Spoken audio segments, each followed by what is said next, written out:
uruhande rwose rwareba inyungu z'iki, inyungu zarwo. Noneho iyo tuvuze ko mu kumvikana, iyo kumvikana byakunze buri ruhande rugira ibyo ruseda. Noneho nicyo amasezerano avuga, ngiye ndaguha ibi nanjye ndaguha ibi, twumvikane, mfite n'inyungu anaha nawe ufite n'inyungu, byibura bagasharinga interest. Ahangaha kuri scenario ya gatatu rero, ahangaha kuri iyi agreement iramutse igenze neza, ahangaha niho isi yose yaba ifite inyungu, kubera ko bya byago twabonye inyuma buri ruhande ruramutse rutsinzwe ntago byaba bigihari, kubera ko baba bagiye kugira gute, baba bagiye gukora ibintu bumvikanyeho.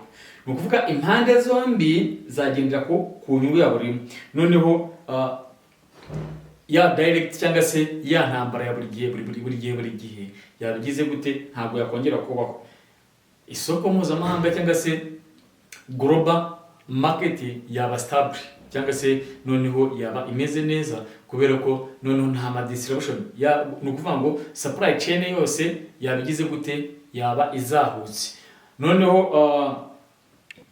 apart from ya supply chain, even a production, noneho kubera ko ya 20% twavugaga ya peteroli inyura hariya muri Strait of Hormuz, noneho yaba igiye kugenda 100%, ndetse ni n'umusaruro cyangwa se oil production nawo wazamuka, kubera ko noneho isoko ryaba rifunguye rimeze neza. Noneho urumva diplomasi ni ukuvuga ngo niyo yasimbura bya bikorwa bya gisirikare by'impande zose zigenda zigira gute, zatakana. Kuvuga ngo icyo gihe habagiye kujya baganira ku bijyanye n'uburyo bagomba gukora ibiki byose, ugasanga nyine isi niho yakungukira.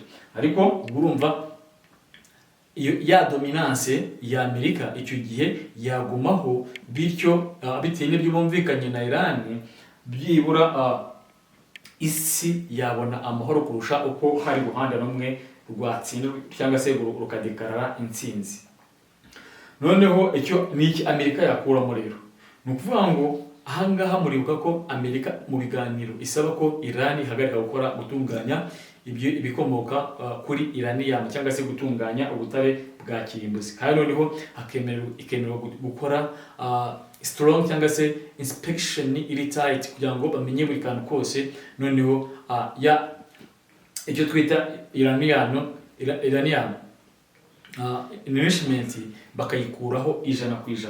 Noneho urumva hagati aho ya region cyangwa se ya Middle East yahita igira amahoro. Noneho bwa bwato, inzira z'amazi zose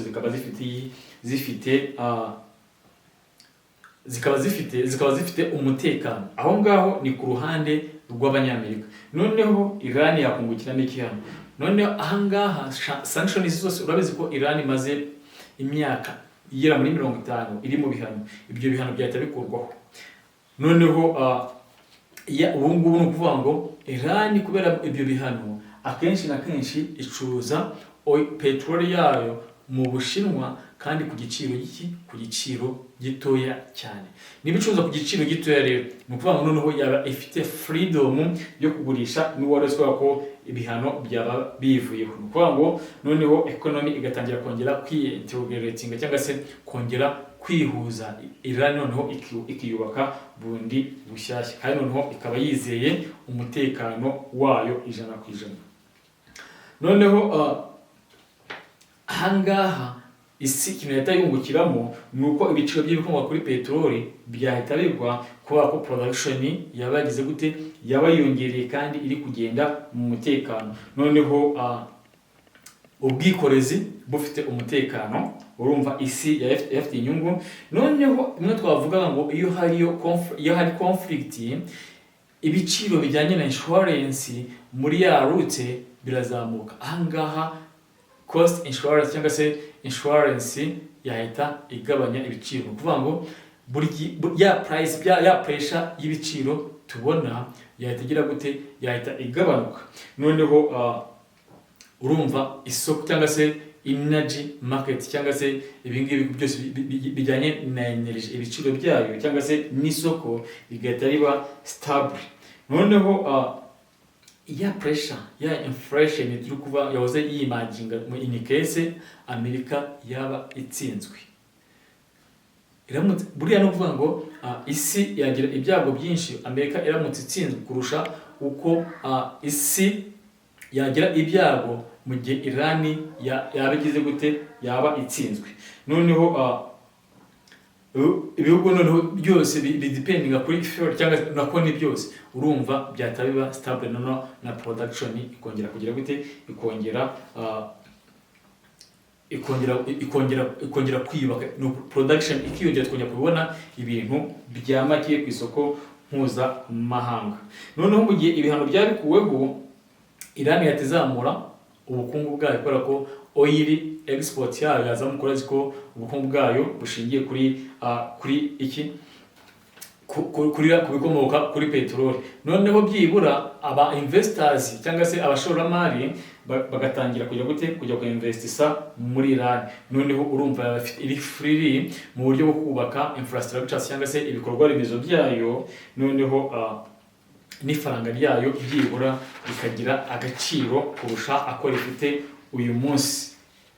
Urumva noneho cya kintu twavugaga ya iswift yaba petrodollar ni ukuvuga noneho bigatangira gukora neza nk'uko byakoraga mbere y'ibi ngibi byose.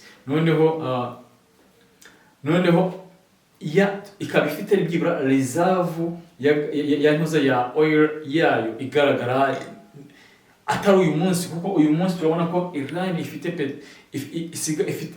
ikibazo cy'ububiko bwa peteroli kubera ko ntabwo iri kuyicuruza mu buryo buri free nk'uko byakagoye.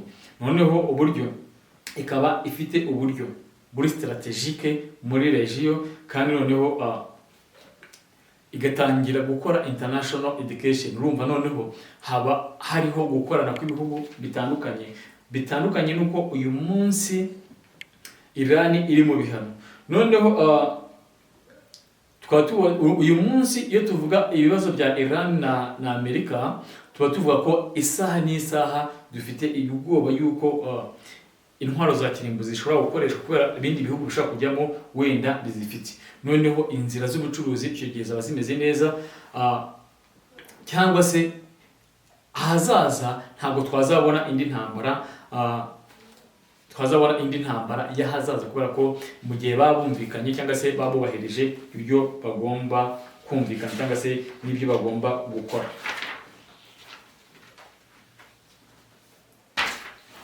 Noneho reka ngushimire wowe wakurikiye iyi video cyangwa se wowe ukurikira ino channel yacu Global Insight.